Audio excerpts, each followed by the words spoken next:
ku pegah bakron cara bek nemen ngan leboh perkara. Apabila nemen relah ne. Pertama hati, kedua perasaan, kedua pikiran bek nemen nadayan.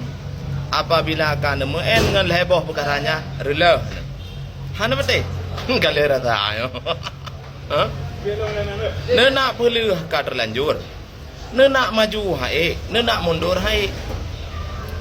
Memang ya, watai tanyang liu reung, hai, puak kakak pegan ya. Ngerti hanya sekedar ngon. Chatting teleponan hanya sekedar ngon, betul ngon menyahana perasaan, menyahana rasa negeji. Hana nak tim chatting teleponan, video call hana. Pajan rasa di ketika tengok ne maju hae ne mundur le hae ne curhat ba urang ki banjara le lung itu le urang sang ci kah nyan thang nai nang inang lain tum nah kan iya itu lagi nya karena hanai rasa tetapi posisi menyaji rasa sama geron rasa hai itu lagi nya hana tahu kena pedun perasaan buku yang uron urinang yang kena lako, buku uron uragam yang kena promoh nepiu wadanya.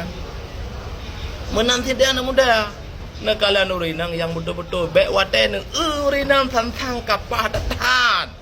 Nuwa rumah jilung menyakan adiknya hanjut, beradiknya. Ilung menyakan abangnya hanjut, abangnya.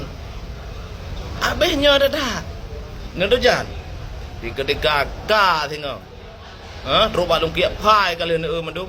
Ka lain, kaduh yang bening-bening lain luar. Mampal agak lau maka. Nyan realita orangnya nepati ngahan terlaron. Tapi kenyataan ben maen ngelhebo. Perkara ya. Ati perasaan pikiran ben maen. Apabila ka terlanjur tengah relah ron. Rumah tangga hancur.